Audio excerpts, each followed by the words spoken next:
Perkenalkan, nama saya Aditya Nugroho Saputra dengan NIM 22810334061 dari Prodi D4 Manajemen Pemasaran.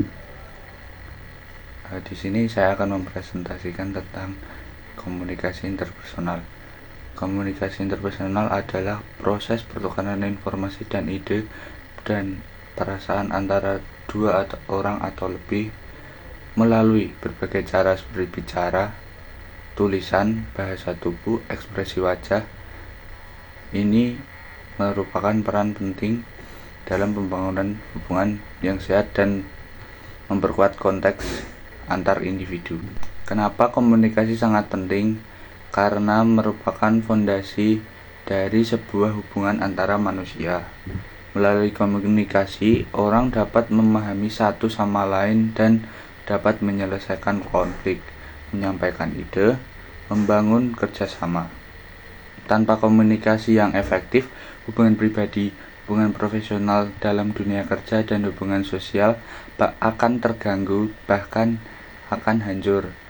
Komunikasi juga memungkinkan pertukaran pengetahuan, pemahaman yang penting untuk pertumbuhan pribadi dan kemajuan masyarakat secara keseluruhan. Ada beberapa jenis komunikasi yang berbeda. Yang pertama, komunikasi verbal. Komunikasi yang menggunakan kata-kata baik secara lisan maupun tertulis. Jadi dua orang atau lebih berkomunikasi secara langsung maupun secara tertulis. Yang kedua ada komunikasi nonverbal. Komunikasi yang melibatkan ekspresi wajah, bahasa tubuh, serta kontak mata. Jadi tidak berbicara secara langsung, namun menggunakan bahasa-bahasa tubuh yang lain. Yang ketiga ada komunikasi interpersonal. Komunikasi antara dua orang atau lebih secara langsung. Jadi seperti komunikasi biasa tapi dengan orang lain. Yang keempat ada komunikasi kelompok. Komunikasi yang terjadi di antara anggota kelompok atau tim. Jadi dalam sebuah tim akan ada komunikasi untuk menjalin kerjasama dalam sebuah tugas.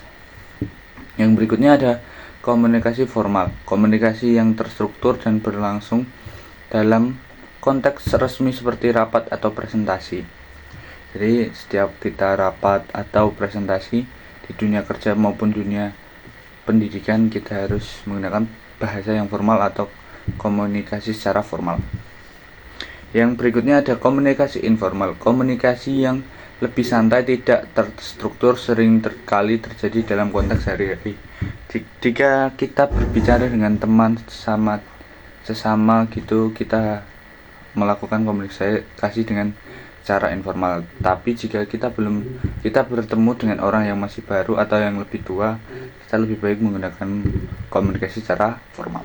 Yang berikutnya ada komunikasi massa. Komunikasi yang disampaikan kepada masyarakat luas melalui media seperti televisi, radio, atau surat kabar. Jadi untuk reporter atau penyiar radio atau media-media yang lain itu adalah komunikasi massa karena mereka mencakup masyarakat yang luas. Tujuan berkomunikasi dapat bervariasi tergantung pada konteks dari kebutuhan individu atau organisasi. Beberapa tujuan umum dari komunikasi adalah antara lain pertukaran informasi. Jadi jika kita bekerja di sebuah perusahaan atau bekerja di sebuah tim, kita harus saling berkomunikasi dengan antar karyawan lain atau dengan perusahaan lain agar kita mendapatkan informasi-informasi baru atau update pekerjaan yang baru. Yang kedua ada memahami dan dipahami. Kita berkomunikasi itu agar dua orang atau lebih dari kita paham apa yang kita maksud dan mereka memahami apa yang kita sampaikan. Oleh karena itu, kita harus menggunakan kalimat atau kata yang simpel dan mudah dimengerti orang lain. Yang berikutnya adalah mempengaruhi. Kita sebagai saat melakukan komunikasi, dalam komunikasi juga ada peran untuk mempengaruhi. Jadi kita saat berkomunikasi dengan pelanggan atau berkomunikasi dengan petinggi-petinggi perusahaan agar kita mendapatkan tender dan job itu, kita harus mempengaruhi pikiran dari orang lain. Oleh karena itu kita harus menciptakan suasana yang dapat mendukung kita. Yang berikutnya adalah membangun hubungan.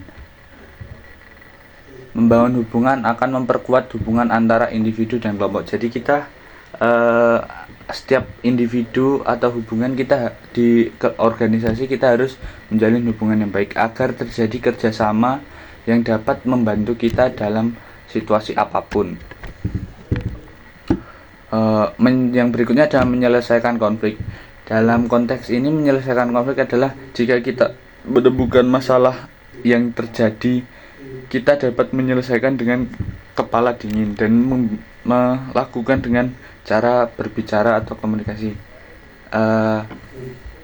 Seperti kasus yang terjadi ini, KKB OPM dan Indonesia itu kan karena tidak ada terjalin komunikasi yang baik, maka mereka masih saja konflik terjadi. Oleh karena itu komunikasi sangat penting untuk menyelesaikan masalah. Yang keenam, mengekspresikan diri. Dengan kita berbicara kepada orang lain, kita berarti mengekspresikan apa yang kita rasakan. Dengan itu orang lain juga dapat merasakan apa yang kita rasakan. Yang berikutnya, memotivasi. Motivasi itu tidak melulu dengan pencapaian yang baik kepada seorang.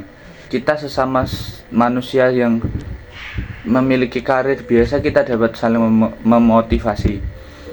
Oleh karena itu penting sekali komunikasi kepada orang-orang yang hanya diam tanpa pergerakan gitu. Kita harus saling mengajak, memotivasi. Yang berikutnya adalah meningkatkan kerjasama. Kerjasama yang dimaksud di sini adalah dalam bentuk tim. Kita dapat menemukan gagasan dan tujuan yang sama agar terjadi hubungan yang baik antara individu lain dan individu lain di organisasi tersebut. Sekian presentasi dari saya. Jika ada kurangnya mohon dimaafkan. Oleh karena itu saya akhiri. Terima kasih. Wassalamualaikum warahmatullahi wabarakatuh.